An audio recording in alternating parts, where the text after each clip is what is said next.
Hola, soy Natalia Cabrera Parada y les doy la bienvenida a Aquí a América. Este es el magazine de France 24 para revisar en profundidad las noticias y las historias de nuestro continente. Y esto es lo que veremos hoy.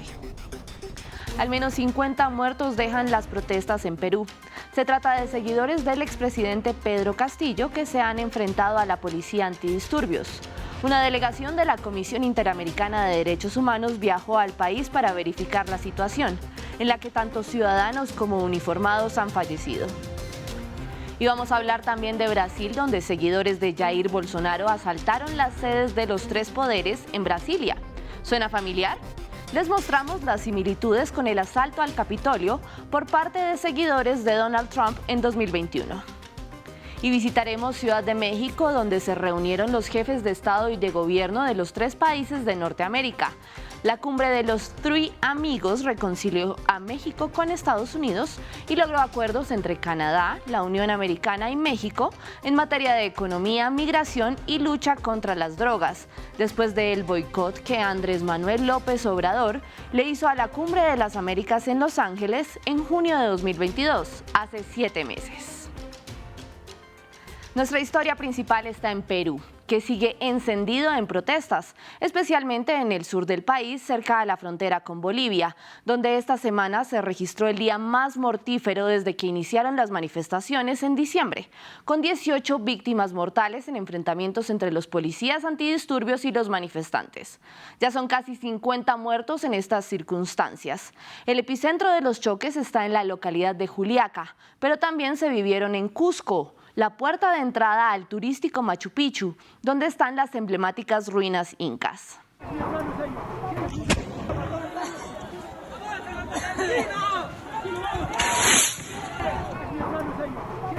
Estas protestas empezaron en diciembre tras una convulsa jornada en la que el entonces presidente Pedro Castillo intentó disolver el Congreso, que iba a reunirse a votar su destitución por señalamientos de corrupción en su contra. Castillo fue entonces retirado del cargo por rebelión. Además de su liberación, desde entonces los manifestantes piden la renuncia de la presidenta Dina Boluarte, quien asumió el poder una vez salió Castillo y ya su gabinete descartó una dimisión.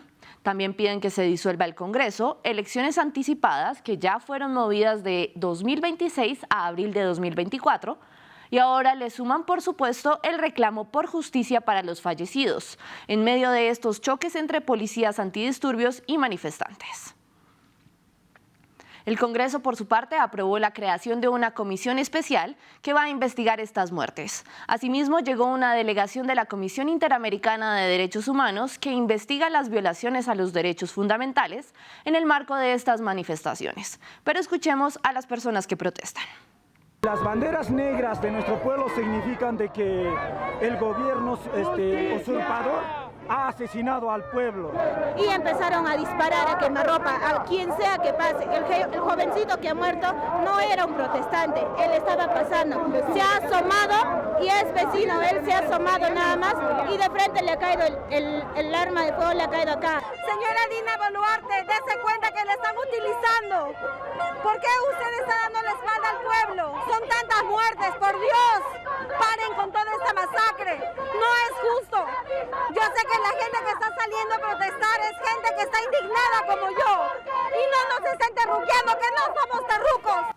En medio de los disturbios, autoridades peruanas prohibieron el ingreso al país del expresidente boliviano Evo Morales, a quien acusan de intervenir en los asuntos políticos del país. Vamos a hablar con nuestro corresponsal en Lima, Francisco Zacarías, quien se encuentra en camino hacia el sur del Perú y nos explica la coyuntura de esta región, epicentro de las protestas y que es fronteriza con Bolivia. Puno y su principal ciudad, Juliaca, son el corazón de las protestas en el sur del Perú. Con 67.000 kilómetros cuadrados, es la quinta región más extensa del país. Cuenta con más de 1.400.000 habitantes. Allí se ubica el lago Titicaca, el más alto del mundo. Según la leyenda del origen del imperio de los incas, desde el Titicaca emergió una pareja, Manco Cápac y Mama Ocllo, quienes recibieron la misión del dios Inti de encontrar un lugar donde fundar el incanato. La población en su mayoría es indígena. Ellos se comunican en quechua, aymara y español. Su principal actividad es la agricultura, pero el territorio también vive del comercio y la minería. Puno limita por el este con Bolivia y esto, según las autoridades peruanas, sería aprovechado por el expresidente boliviano Evo Morales para alentar las protestas en esa región, dentro de un operativo que buscaría desintegrar el sur peruano y crear un nuevo país que sería denominado Nación Aymara. Las autoridades no solo han prohibido el ingreso de Evo Morales al Perú, la Fiscalía ha admitido una denuncia penal contra el exmandatario boliviano por el delito de separatismo. La acusación ha sido sustentada por el congresista Jorge Montoya, quien afirmó que el Ministerio Público se encuentra elaborando la resolución que detalle el inicio de la investigación que se estará iniciando en los próximos días. Las indagaciones se ampliarán contra 8 ciudadanos bolivianos, quienes también están impedidos de ingresar al Perú. Por otro lado, la denuncia, además de Morales, implica a Vladimir Cerrón, aliado del expresidente Pedro Castillo, y al exgobernador de Puno, Germán Alejo, por los delitos de atentado contra la seguridad nacional y traición a la patria. Y es que precisamente en Bolivia también hay protestas, específicamente en la provincia de Santa Cruz de la Sierra.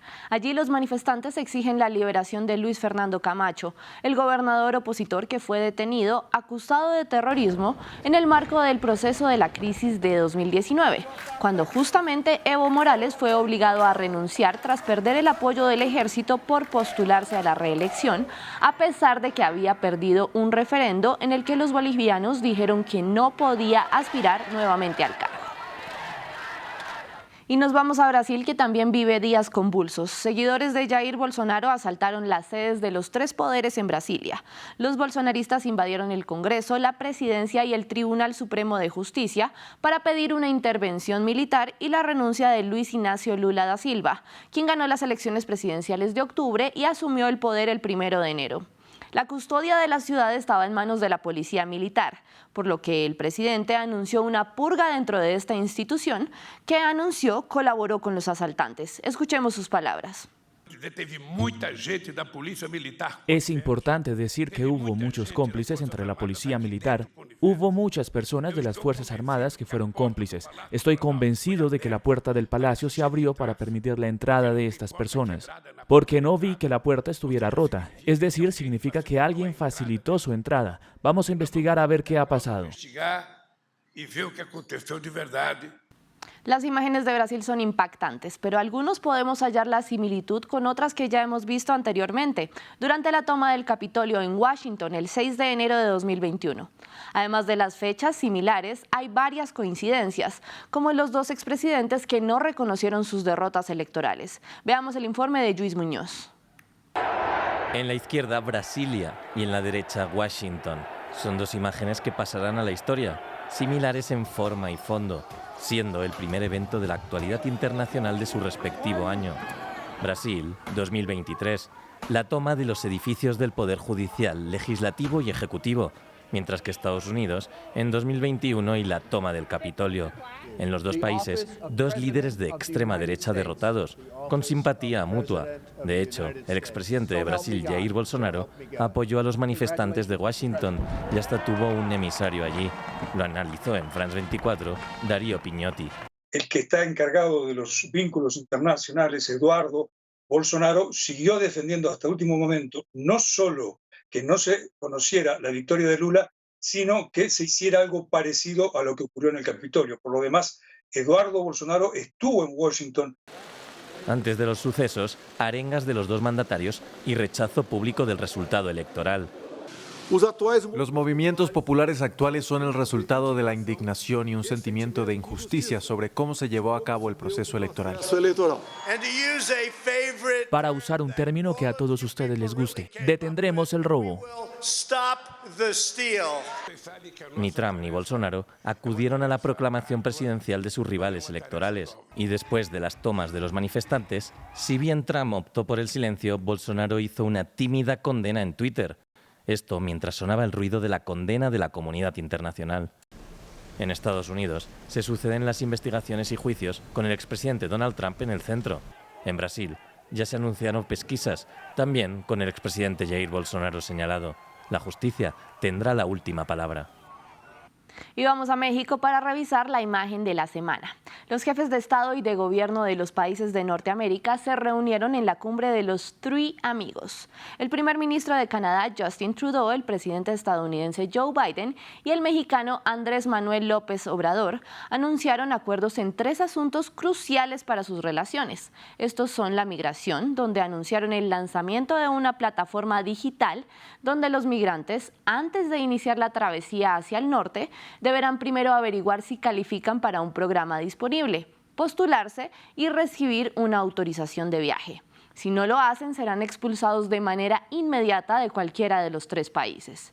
En cuanto a economía, crearán un equipo de trabajo para estudiar la sustitución de las importaciones desde Asia, mientras que en materia de lucha contra el narcotráfico, AMLO prometió que atajará el tráfico de fentanilo, la mayor causa de muerte por sobredosis en Estados Unidos, con más de 100.000 fallecimientos en 2022. Pero en Washington los anuncios del presidente estadounidense no llamaron tanto la atención debido a que se conoció que se hallaron documentos clasificados tanto en la oficina de Joe Biden en Delaware como en su despacho de la capital estadounidense, de cuando era el vicepresidente de Barack Obama. El fiscal general de la Unión Americana, Merrick Garland, designó a un fiscal independiente para investigar el caso, lo que generó críticas de los republicanos por la forma en la que fue manejado un caso similar de documentos clasificados en la residencia de Mar-a-Lago, en Florida, del expresidente Donald Trump. Pero hay diferencias entre los casos. Miren. En el caso de Trump se hallaron 325 archivos clasificados y en el de Biden alrededor de una decena. Además, en el caso de Trump fueron hallados en su residencia privada de Mar-a-Lago, ya lo decíamos, mientras que en el de Biden en sus oficinas, lugares de trabajo. Trump, los funcionarios de los archivos nacionales iniciaron un contacto con su oficina después de determinar que no tenían algunos documentos destacados de su mandato, como por ejemplo la correspondencia con el presidente de Corea del Norte, Kim Jong-un.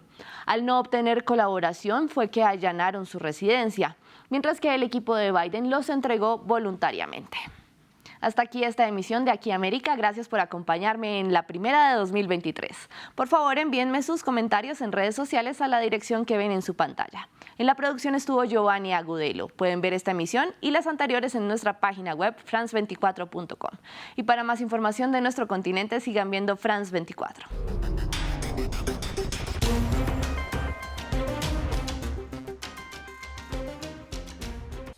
Soy Nuria Tazón desde El Cairo.